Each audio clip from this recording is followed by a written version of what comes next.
So it's a matrix attack, and you have to understand that you live under a system in which the government will pretend they protect you, but truthfully, the government is out for itself, and the government is aiming to get forever and endless control of your life.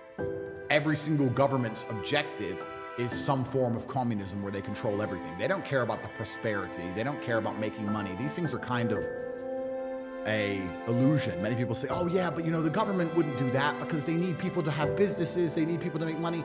They print the money. They make up the money. And they don't care if you starve because they'll always eat. If they cared about money, why was COVID everyone locked in their house? Why did everyone's business get closed during COVID if they cared about money? No, they never cared about money. They don't care. What they care about is control. And not enough people go to sleep at night realizing that every day you wake up, the government makes new laws. Has the government ever taken a law away? When's the last time the government said, we have too many laws, give me the book, let's throw some of this trash away? No, every day there's new ones. And if you make new laws every single day, you're eventually heading towards slavery. That's the end goal of it, is slavery. Yep. And we're not far off slavery now. I think a lot of people don't realize that the idea of slavery is we're gonna get somebody, force them to work, leave them in a house that we've given them and give them some food, and we're gonna force them to work. But doing that is extremely difficult. It's actually not efficient because you have to force someone to do a job they don't want to do, which is very hard to do. Yep. You have to stop them running away. You need an army, you need a fence. It's very difficult. It's actually much easier to pay them a little bit of money, and they spend all that money on their house and their food, and they believe they have free will. And now they don't realize they're a slave anymore. Because if you're a slave, you get kidnapped and you get told to work and you get a house and food. If I say, oh, I don't have to kidnap you. Oh, here's a nice opportunity for you. Come do this job. It's an opportunity. And then you work and you spend all your money on a house and food. Now you've realized, you think you're free and you're actually a slave. You're still in it. Of course. And the best prison on earth is going to be the one you don't realize you're in. That's the goal, is to keep the wool over everyone's eyes. Most people don't realize they're in a jail. They wake up at 7 a.m. and they go to a job and they work hard all day and they come home and they have no time for their family and they barely pay their bills and they barely afford to eat and they have no money left at the end of the month and they somehow think they're free. And they sit there and they watch the news and the news lies to them and they got vaccine in their arm and they can't fly anywhere because they can't afford it or if their boss will give them leave. Yep. And they somehow believe they're free. You're a slave. They believe they're free when their boss signs annual leave. That freedom. You ain't enough freedom. It's absolutely. It's slave world, and it's kind of crazy because even when I was in jail, I was talking to Tristan and we were saying this. Most people on the outside are less free than us here in jail. Yeah. At least I can feed my family and feed my children. At least I can fly the people I love all around the world at random. It's kind of crazy, but all of these things that are done is to ensure that the controlling class and the elites have as much control over the populace as possible. That's the end goal of it all, and I don't think most people understand that. But I feel like jail is just part of life. It's kind of interesting. I don't know if there's a name for this theory. It might be called the high-low theory. I don't know if that's true. I might just make that up off the top of my head. But people who are at the bottom rung of society and people who are at the absolute top rung of society live similar lives, and the people in the middle avoid certain things. I'll give you an example. The homeless people didn't get the vaccine. The billionaires didn't get the vaccine. The people in the middle got the vaccine. Yep. The homeless people are stuck in endless legal battles and going to jail and need a lawyer and getting arrested, etc. The people at the top are stuck in endless legal battles and going to jail and needing a lawyer and getting arrested. And somewhere in the middle, you can avoid these things. You can sit in the middle and go, oh, I'm so glad I don't go to jail. I'm just going to pay my mortgage and I'm just going to work really hard and I'm just going to be quiet. I'm not going to have an opinion. I'm going to listen to the BBC and I'm not going to post it on Facebook and I'm just going to sit there and be a good slave.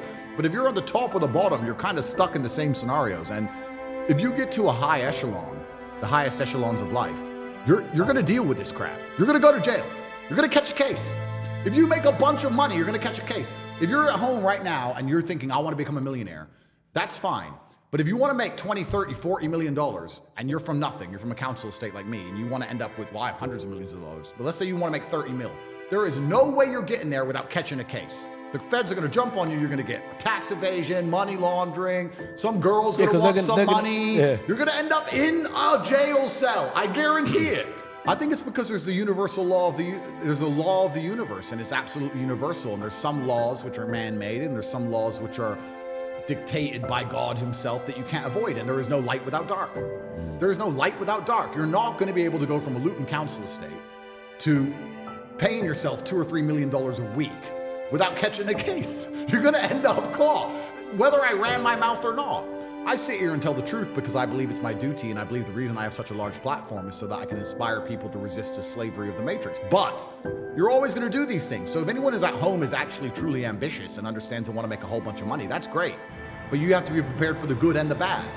It's actually asinine and awfully childish for people to want an exceptional life and think that exceptionalism is only the positive. People say, I don't want a normal life. I want a great life. Okay, you don't want a normal life. Well, guess what's not normal?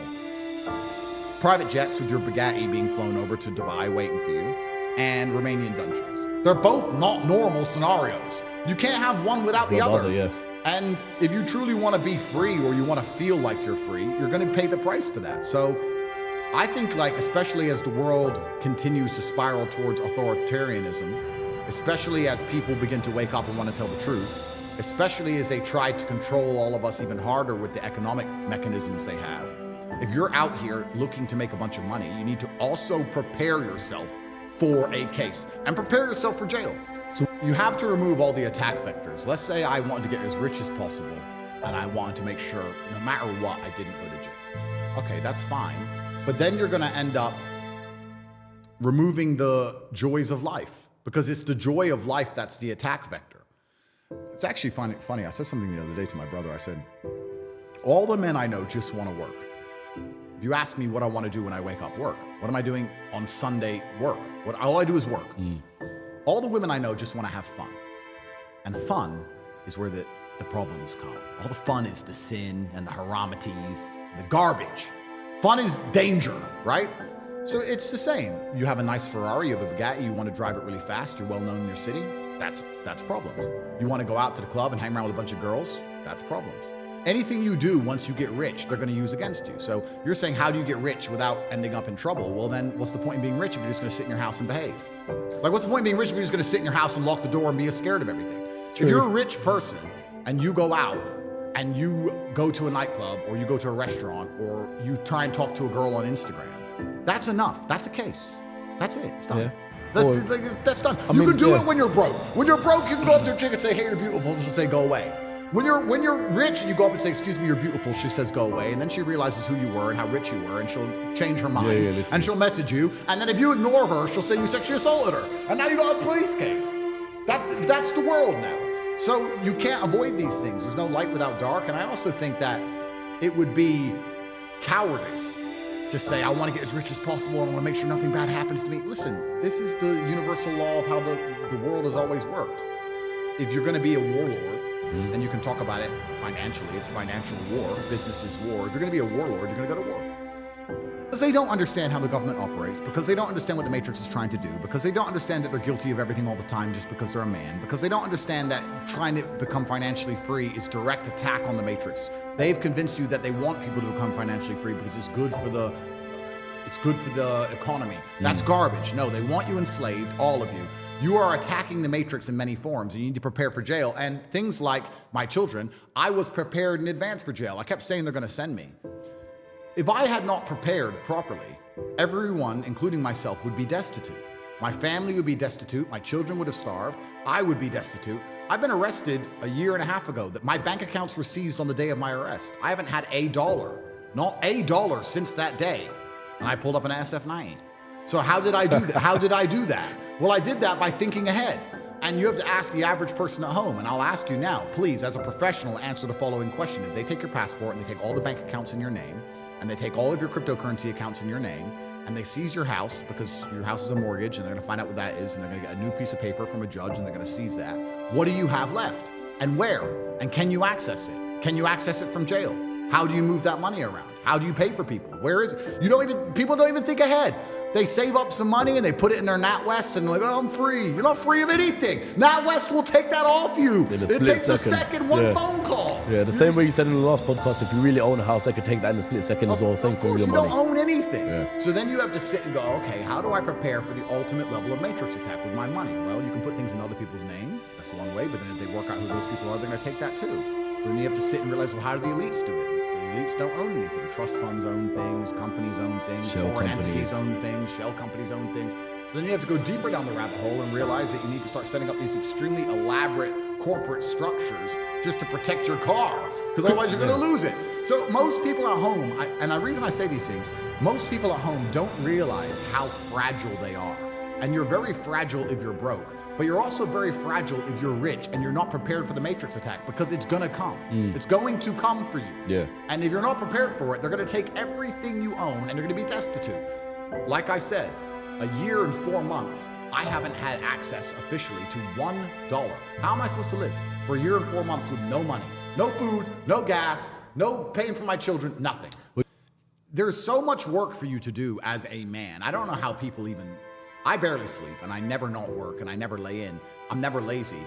And I don't understand how people don't work all of the time. And when I say that, people say, but work on what? I don't know what to work on. Bro, you need 10 passports, you need 25 bank accounts, you need shell companies, you need a trust fund, you need to make some money, you then need to move that money away, you need multiple places to live, you need a place for your children to live, they need a trust fund. You have stuff to do. Yep. And people are just sitting around doing nothing. It's mind-boggling to me. And I guess if you sit around and do nothing, maybe you won't be successful. But if you're lucky enough to pull something off and make a little bit of money and you get too large, but you haven't done the groundwork, then you get wrecked the other way. They want people inside of their slave containers. They want everyone in the middle. All of the laws are made to control the people in the middle. So they want as many people as possible in the middle. Like we just discussed the vaccine. They can't enforce it against the homeless. They can't enforce it against the billionaires. They stopped enforcing it altogether. Well, they have now. But let me give you another example. Taxes. They can't enforce taxes against a homeless man, and they can't enforce taxes against a billionaire. They can only enforce taxes against the people in the middle. Because when you make a law, you have to make the law so that it applies to as many people as possible. So what they try and do is force everyone into this middle bracket, middle class, the middle class. And the goal is to get everyone in there so they can wreck them with the law. It's only the middle class that are afraid of the law. It's the middle class that's afraid of getting a speeding ticket. Because if he gets a speeding ticket and he doesn't pay the speeding ticket, then it goes to a bailiff, and the bailiff turns up to his house, and he can't run away because the house is his and it's in a mortgage, and if he doesn't pay it, they're going to take the house off him and seize his car, and he has to pay that speeding ticket. If you give some homeless bum who just stole a car a speeding ticket, he doesn't care. And if you give a billionaire a speeding ticket, it never even arrives at his house. Yeah. It ends up going to some foreign shell company in the Cook Islands that owns the Ferrari he's borrowing. So only in the middle you get screwed by the law, so they try and keep everyone in the middle. That's what they do. So they'll pretend they want to help homelessness and pretend they want to help people at the bottom to elevate them up to this middle class where they can wreck them. And they also drag everyone from the top down as much as possible because they want them in the middle so they can wreck you. And all of the laws are made with this in mind. So if you're going to be truly rich, like I am, and also what I did, my capital crime was preaching freedom and inspiring freedom.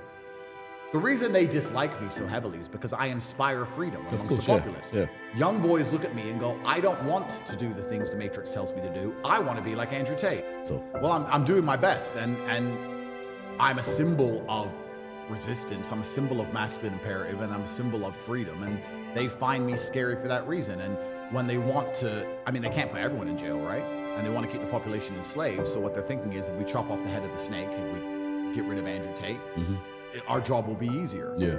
But unfortunately for them, it's not working so far. So they're going to have to assassinate me, it seems.